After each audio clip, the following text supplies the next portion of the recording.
Hello student, आज का हमारा टॉपिक है schizophrenia disorder. GNM, ANM, BSc nursing semester सभी के लिए ही, बीएससी नर्सिंग सेमेस्टर, पैरामेडिकल, जो भी स्टूडेंट मेडिकल फील्ड से रिलेटेड है उसके लिए ये टॉपिक बहुत इंपॉर्टेंट है, इसलिए वीडियो के अंत में बने रहिए।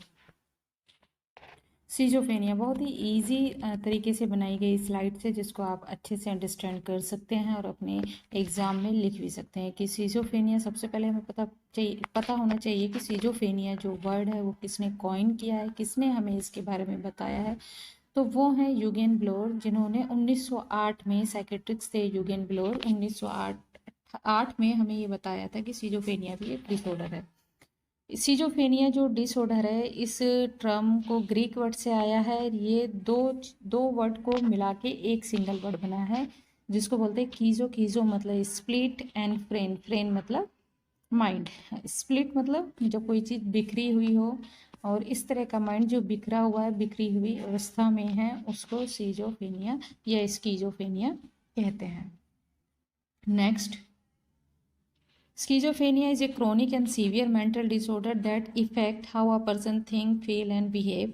People with schizophrenia may seems like they have lost touch with reality. Although schizophrenia is not as common as other mental disorder, the symptoms can be very disabling.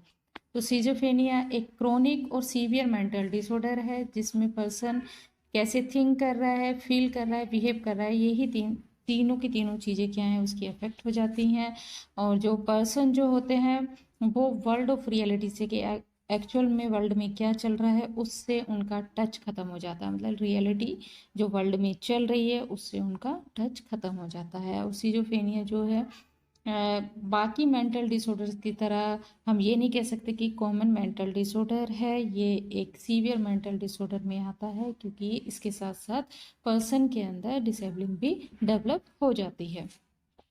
Next, nature of the disorder. Symptom of schizophrenia usually start between age 16 to 30। तो 16 से 30 साल की उम्र के जो लोग होते हैं, मतलब एडल्ट जो पर्सन होते हैं, उसमें सिजोफ्रेनिक सिस्टम, सिजोफ्रेनिया डिसऑर्डर ज़्यादा पाया जाता है।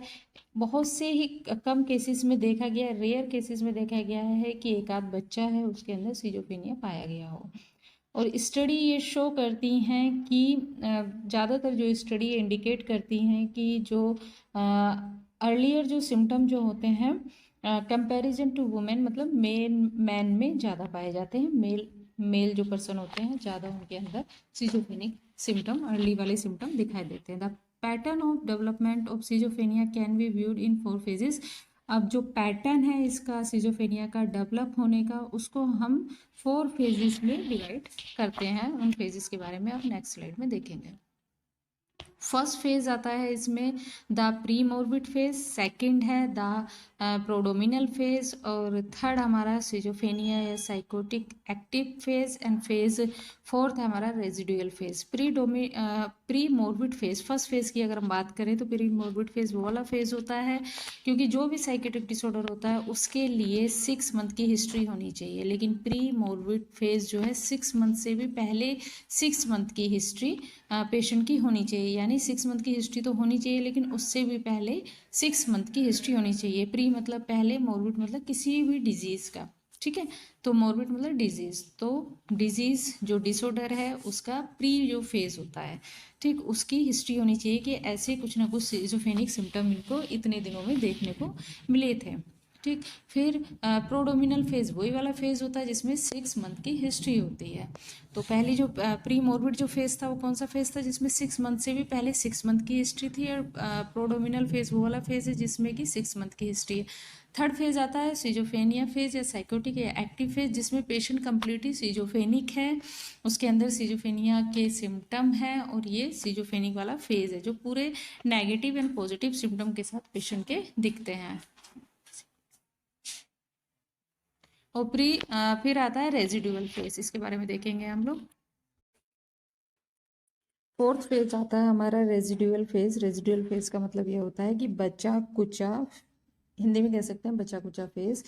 जब पेशेंट सिजोफ्रेनिक है, सिजो थर्ड फेज में चल रहा है, और पेशेंट का ट्रीटमेंट भी चल गया है, ठीक है, लेकिन कुछ समय के बाद उसको फिर से सिजोफेनिया के अगर सिम्टम दिखाई देते हैं तो उसको बोलते हैं कि रेजिडुअल फेज है, ये सिजोफेनी रेजिडुअल सिजोफेनिया है। तो ये फेजेस के अकॉर्डिंग इसका हम फेजेस को फेजेस 1, फेजेस 2, फेजेस 3, फेजेस 4 करके इनको बता सकते हैं और एग्जाम में लिख सकते हैं।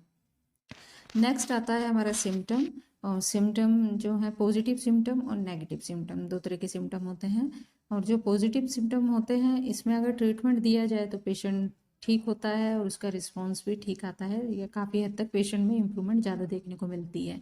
लेकिन अगर हम पॉजिटिव सिम्टम की बात करें, नेगेटिव सिम्टम की बात करें तो इसमें जो रिस्पॉन्ड होता है वो बहुत ही कम देखने में आता है पेशेंट, क्योंकि इसमें ज़्यादा क्रिटिकल और सीवियर क्रोनिक फेज में चला जाता है। तो नेगेटिव एंड पॉजिटिव सिम्टम दोनों ही पेशेंट के अंदर पाए जाते हैं। और नेगेटिव और पॉजिटिव सिम्टम के बारे में मैंने इससे पहले जो मेरी प्रीवियस जो वीडियो है सिजोफेनिया पर, सेम स्लाइड्स पे, तो उसमें इसको अच्छे से मैंने बता रखा है कि पॉजिटिव सिम्टम क्या होते हैं और नेगेटिव सिम्टम क्या होते हैं। Next ICD-10 classification of schizophrenia. तो ICD-10 क्लासिफिकेशन सिजोफेनिया को हम थोड़ा सा यहाँ देखते हैं। ICD-0 paranoid schizophrenia, F20.1 hebephrenic schizophrenia, F20.2 catatonic schizophrenia, F20.3 differentiate schizophrenia, F20.4 post schizophrenia depression, F20.5 residual schizophrenia, F20.6 simple schizophrenia, F20.8 other type of schizophrenia, F20.9 schizophrenia unspecified. तो ये जो क्लासिफिकेशन है ICD classification है, आपको as it is जैसा लिखा है वैसे ही इसको रट लेना है और एज इट इज़ जैसा ही एग्जाम में लिखना है।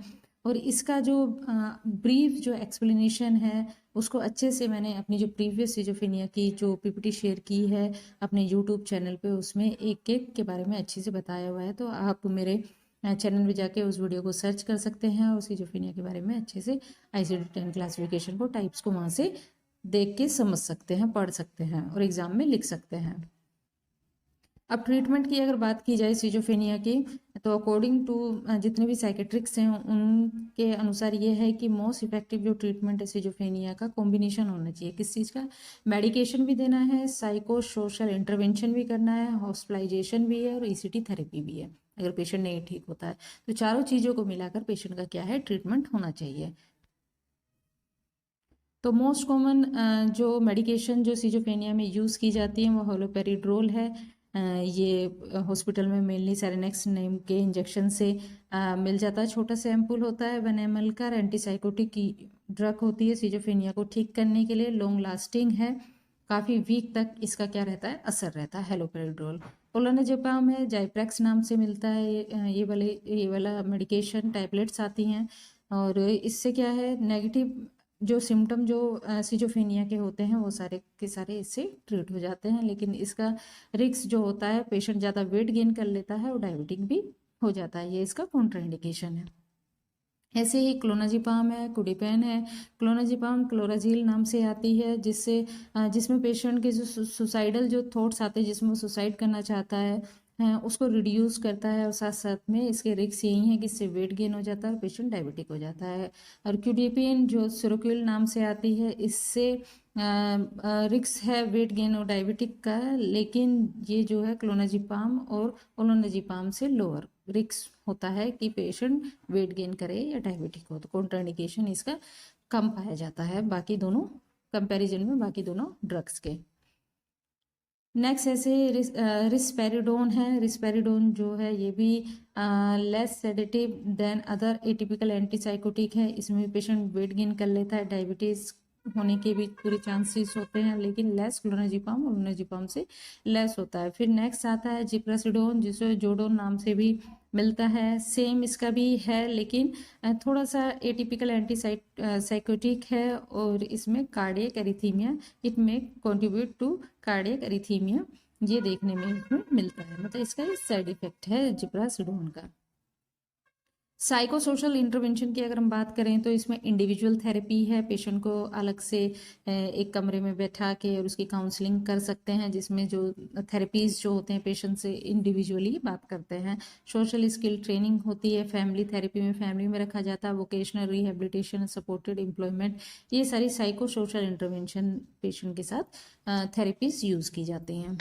नेक्स्ट हॉस्पिटलाइजेशन है, जिसमें अगर पेशेंट को हॉस्पिटलाइज करा गया है तो सेफ्टी इंश्योर होनी चाहिए, उसको ऐसी जगह रखना चाहिए जहाँ पे वो सिक्योर हो, अच्छे से वेल वेल वेल वेल मतलब कि वैलेंटेड है, लेकिन साथ साथ में इस तरह के खिड़की दरवाजे होने चाहिए, क्योंकि पेशेंट सुसाइड भी कर सकता है कि ईजिली उससे ओपन ना हो, और दूसरा उसके पास कोई शार्प चीज़ ना रखी हो, प्रॉपर उसको न्यूट्रिशन मिलना चाहिए, ठीक से वो सो सके, और बेसिक हाइजीन हॉस्पिटलाइजेशन करते समय इन सब चीज़ों का ध्यान रखना चाहिए। नेक्स्ट जो होता है हमारा ईसीटी थेरेपी होता है। अगर पेशेंट का रिस्पॉन्ड ड्रग्स से और साइकोथेरेपी से कोई रिस्पॉन्ड नहीं मिल रहा है तो लास्ट में एक ही ऑप्शन बचता है कि पेशेंट को ईसीटी थेरेपी अप्लाई कर दी जाए।